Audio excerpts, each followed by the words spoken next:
but then I want to get to know you more as a person. And probably we shall cut this video up into two different segments. I may drop two videos talking about now you as a person, as Songs of Eden, as Manzek, and then talking about NFTs. What I want to know is how you got onto this journey of creating, of mindfulness and creating meditation music, because I feel like that's very like interlinked with your brand at the moment. Everywhere I look for you, it's the first thing I notice. So tell us about your journey on that. That was actually when I started the brand 4 years ago, I think, and started to upload on YouTube and so forth. That's where I got the first audience, like the yoga community. They really liked my music for some reason. So, and at that point, I didn't know anything about it myself, and people were asking all those questions, and I said, "Oh my God, I can't even answer this." So I thought I have to learn it myself. So I started to go to some yoga classes and read a little bit about it, and yeah, it took a few weeks, and then I was just stuck. It's like a lifestyle, just how your mindsets, how you try to stay positive, and the whole practice, it helped me too with like back pains, and made me a lot of new friends.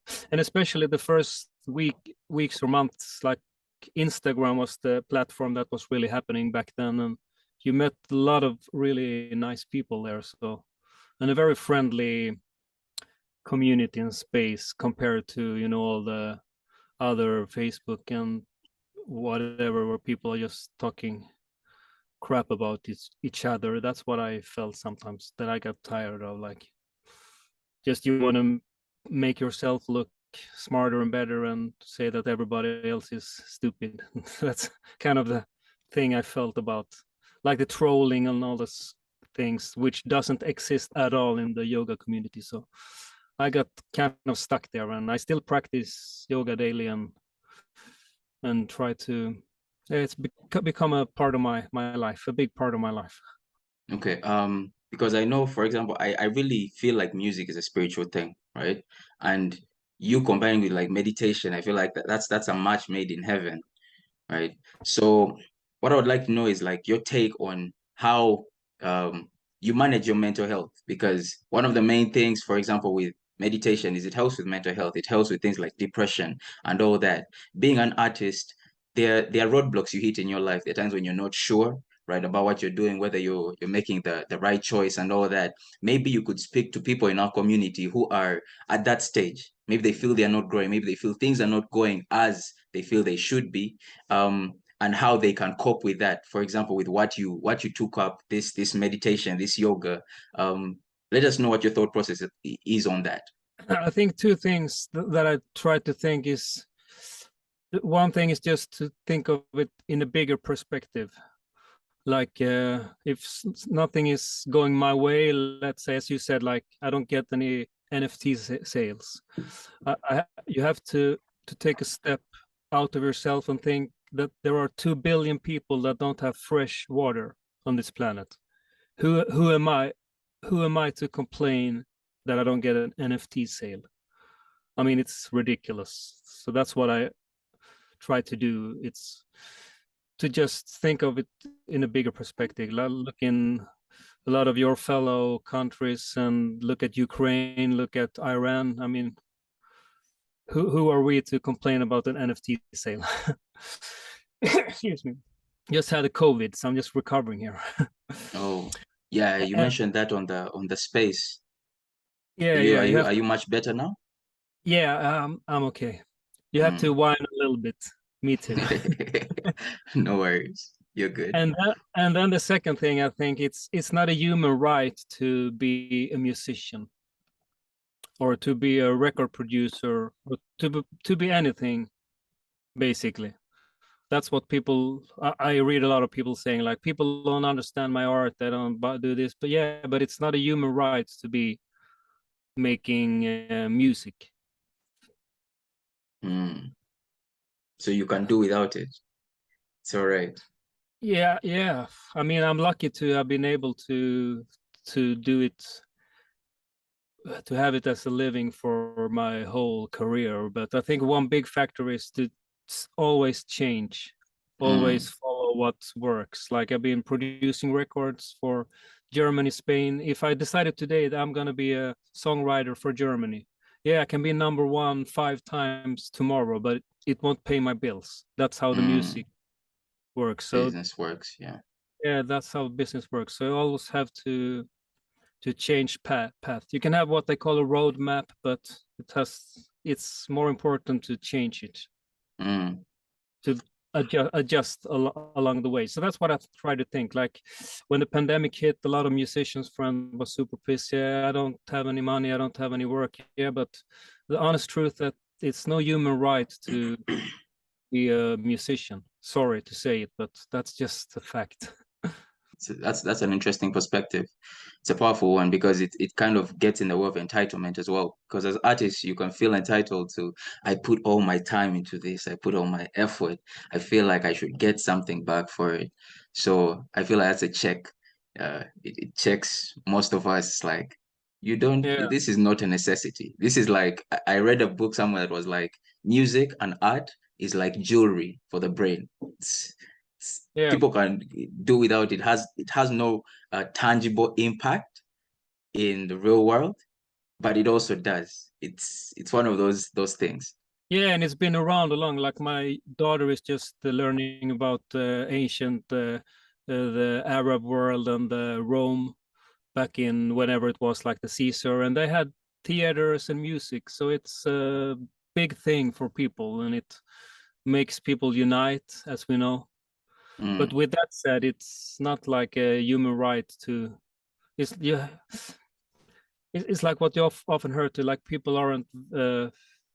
This is what my art is worth. I put this and this much time on it, so it's worth 1 ETH. Yeah, but if no one pays 1 ETH, it's not.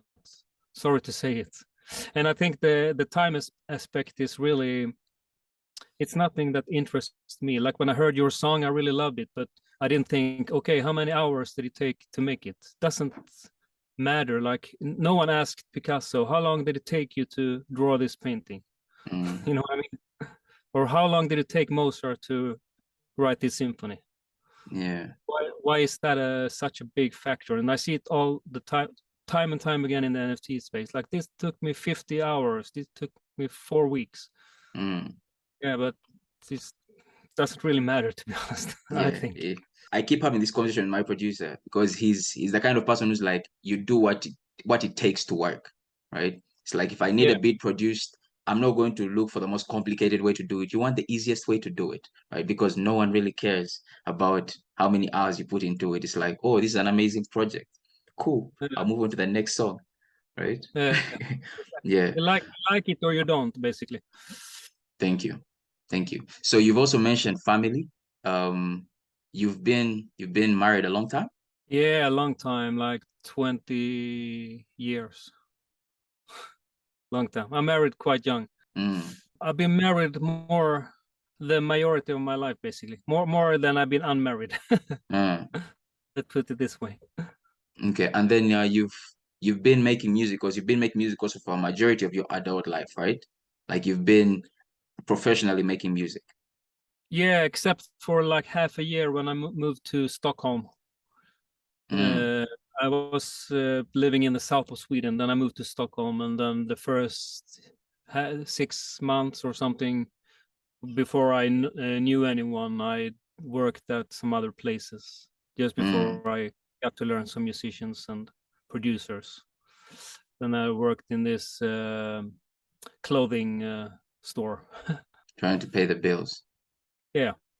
Yeah. Okay. While we're winding down this podcast, I would like to ask how you got to balance those two because I take it if you're touring, if you're doing all these things that are a requirement, if you're to be what quote unquote would call successful as an artist, it can have its strain on relationship, right? So I would like you to leave us with a couple of gems for people that are, let's say, in relationships that want to work both of them. What have you learned on your journey? Um, I think what I've been adjusting, like it's both for the family life and both for myself, is that I stopped touring. I used to tour with some of the biggest artists in Sweden and being away for 2 weeks here and there, but I stopped doing that. And one reason is because my own brand is working and I'm doing all the live events inside of Sweden or as close to Stockholm as possible. And I think another aspect that many forgets is that you have the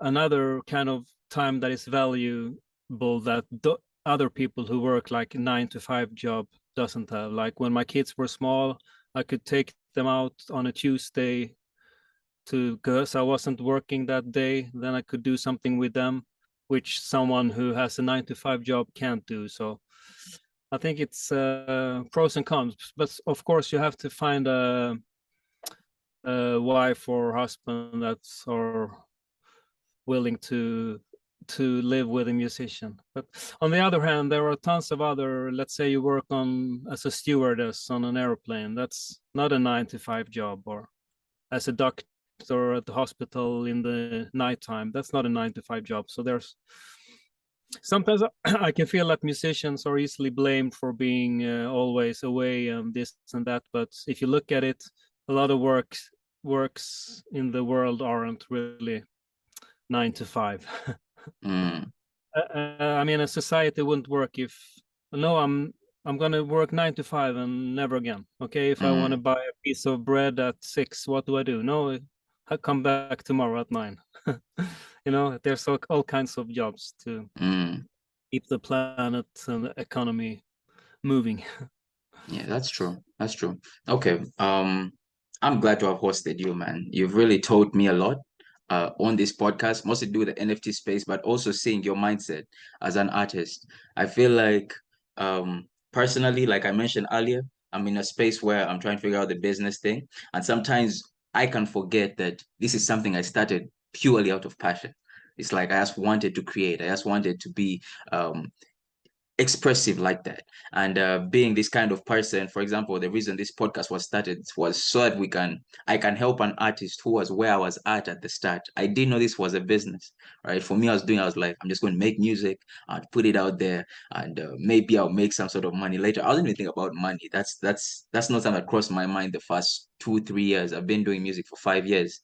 And to have someone who still has that kind of outlook on this business, on this industry, on this music life is refreshing, to be honest. So I'm really grateful that you actually took up my offer to come onto the podcast and share with us intimately what your life is like in this space.